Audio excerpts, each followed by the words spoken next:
कुमार जी,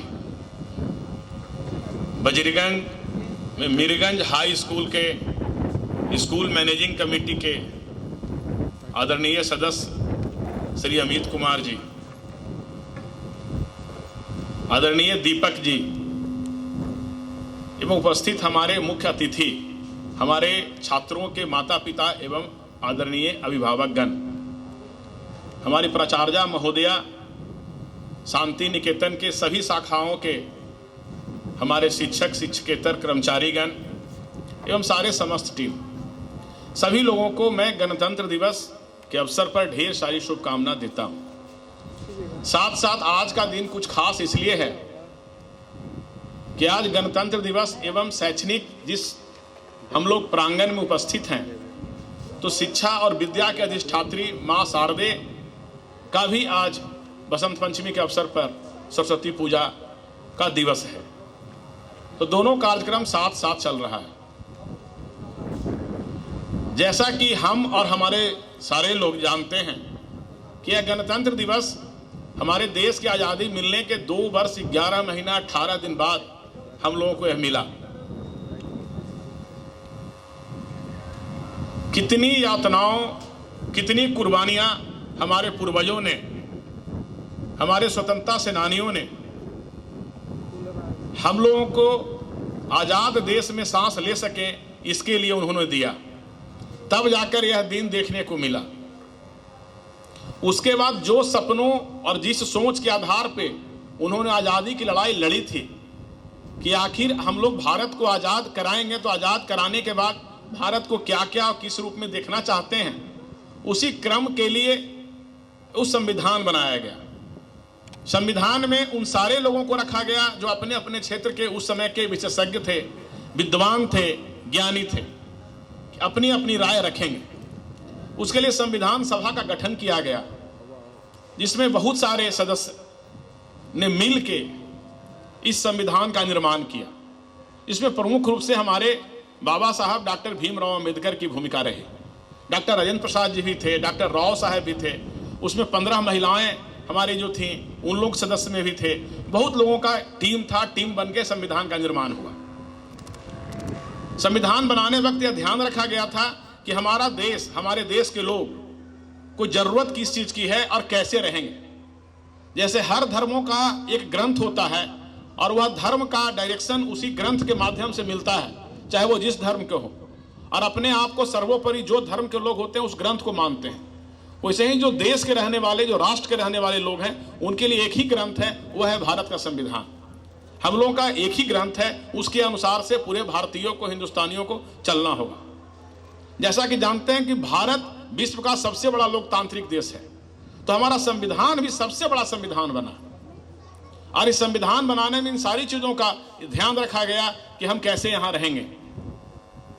दूसरी बात, आज का दिन महत्व इसलिए है कि आज सरस्वती पूजा है, और आज ही के दिन से 2023-24 सेशन से नई शिक्षा नीति लागू होने जा रही है। जो हमारे बहुत दिनों से रिसर्च चल रहा था, करीब 35 वर्षों के बाद शिक्षा नीति पे यह रिसर्च आया था कि शिक्षा नीति में बदलाव होनी चाहिए। जो शिक्षा चल रही है, जो किताबों में जो सिलेबस है, जो पाठ्यक्रम है, जो हम पढ़ा रहे हैं, उसमें कहाँ दिक्कत है और क्या चेंज करें तो हमारे बच्चे ऐसा बनेंगे जिससे हमारा देश और तेजी से विकास कर पाएगा, और तेजी से अपने जो हम लोग का एक आदर्श है कि 21वीं सदी का भारत हमारा विश्व का सबसे विश्व गुरु कहलाएगा। उसके लिए शिक्षा नीति का निर्माण किया गया था। उसके लिए विशेषज्ञ टीमों ने शिक्षा नीति को बनाया है। इस शिक्षा नीति में खास बात यह है कि जो पहले हम लोग सामान्यतः प्रैक्टिकल तो पहले भी था, लर्निंग बाय डूइंग पहले भी था, लेकिन कम था। ज़्यादा बच्चे थ्योरी क्लासेज पे रहते थे, किताब पे रहते थे, उसी को पढ़ते थे, रटते थे, और जो एग्जाम में आता क्वेश्चन आता था वो आंसर देते थे और पास करते थे। इसमें बदलाव किया गया है। अब देखेंगे आगे जो किताबें मिलेंगी वो पतली किताबें मिलेंगी, जो किताबें पहले से पढ़ रहे थे। उसमें सिलेबस कम नहीं किया गया है, उसको 2 भाग में बांट दिया गया है। पहले था कि सिर्फ थ्योरी पढ़ना है और प्रैक्टिकल आपका 20% या 30% उतना ही करना है। अब 50-50 में बांट दिया गया है, किसी में 60-40 है। आपको 50 थ्योरी 50 प्रैक्टिकल। प्रैक्टिकल में क्या करना है कि आपको प्रोजेक्ट वर्क करना है, एक्टिविटीज करना है, तो अब ज्यादा करके सीखना है। मैं पहले भी उदाहरण देता हूं, पहले भी देता था कि जैसे विदेशों में पहले से यह व्यवस्था थी। वहां साइंटिस्ट क्यों पैदा होते हैं? क्योंकि वहां दिमाग पे जोर लगाते हैं। शिक्षक अच्छा वह नहीं होता है जो आपके प्रश्नों का अच्छा उत्तर दे दे। शिक्षक अच्छा वह होते हैं जो आपसे अच्छा प्रश्न करें, ऐसा प्रश्न करें जिसका आंसर, जिसका उत्तर आपको किताबों में नहीं मिले, उससे दिमाग पे जोर लगाना पड़े। अच्छा शिक्षक उसे कहा जाता है। तो अब वही व्यवस्था की जा रही है कि आपको पहले अपने आप पे रिसर्च करना होगा, प्रयोग करना होगा। जैसे एक मैग्नेट है, चुंबक है, तो चुंबक अगर बच्चों को पहले हाथ में दे दिया जाए, वह 2 दिन तक वो चुंबक से खेलेगा। बिना चुंबक के बारे में जाने हुए वह यह समझ जाएगा कि चुंबक के क्या क्या प्रॉपर्टीज हैं, क्या क्या गुण हैं। वह देखेगा कि जो भी आयरन, लोहा का जो सामान आ रहा है उसमें सट जा रहा है, चिपक जा रहा है। तो भाई मैग्नेटिक प्रॉपर्टीज क्यों आया, कैसे आया? तो पहले तो वह 2 दिन में सीख जाएगा। जब थ्योरी पढ़ाया जाएगा तो उसका कॉन्सेप्ट क्लियर रहेगा। तो अब जो नई शिक्षा नीति आई है उसमें यही व्यवस्था की गई है। प्रोजेक्ट वर्क्स ज़्यादा हैं, एक्टिविटी ज़्यादा हैं, प्रैक्टिकल क्लासेस ज़्यादा होंगे, थ्योरी कम होगा, बच्चे समझेंगे ज़्यादा, दिमाग लगाएंगे ज़्यादा, रटने वाली बातें कम होगी। तो स्वाभाविक है कि हमारे देश में वैज्ञानिक पैदा होंगे, प्रैक्टिकल बेस्ड एजुकेशन होगा, नया नया सोच करेंगे, नया नया खोज करेंगे, नया नया आविष्कार करेंगे। तो इसलिए संयोग ऐसा कि इसी वर्ष से लागू होना है नई शिक्षा नीति, और इसी वर्ष गणतंत्र दिवस और मेरा सरस्वती पूजा दोनों साथ साथ है। माँ शारदे का आशीर्वाद सभी को मिले, हमारे विद्यार्थी, पूरे देश के विद्यार्थी, सभी शिक्षक, सभी लोगों को प्राप्त हो कि उच्च गुणवत्तापूर्ण शिक्षा हमारे बच्चों को दें, देश को दें, ताकि हमारे देश के नागरिक, हमारे बच्चे देश के निर्माण में सहयोग करें। जो बच्चा बन के निकलेगा, आपके यहाँ से पढ़ के निकलेगा, वह सिर्फ आपका विकास नहीं करेगा, एक परिवार का नाम नहीं करेगा, वह गांव का निर्माण करेगा, समाज का विकास करेगा, राज्य का विकास करेगा, राज्य का नाम करेगा, राष्ट्र के निर्माण में उसकी भूमिका होगी। तो इस गणतंत्र दिवस के अवसर पर हमारे छोटे छोटे बच्चों और बाकी बच्चों ने छोटा मोटा कार्यक्रम की तैयारी की है। एक्चुअली ठंड के कारण स्कूल लगातार बंद थी, तो समय नहीं था कि हम बहुत ज़्यादा प्रोग्राम करा सके या बच्चों से बहुत प्रोग्राम करवा सके। तो बहुत कम 8-10 दिन का ही मात्र समय मिला जिसमें तैयारी करवाया जा सकता था। फिर भी हमारे शिक्षक और हमारे पूरे टीम ने काफ़ी मेहनत किया है। प्राचार्य महोदया ने भी काफ़ी मॉनिटरिंग किया है कि बच्चे अच्छा कर सकें।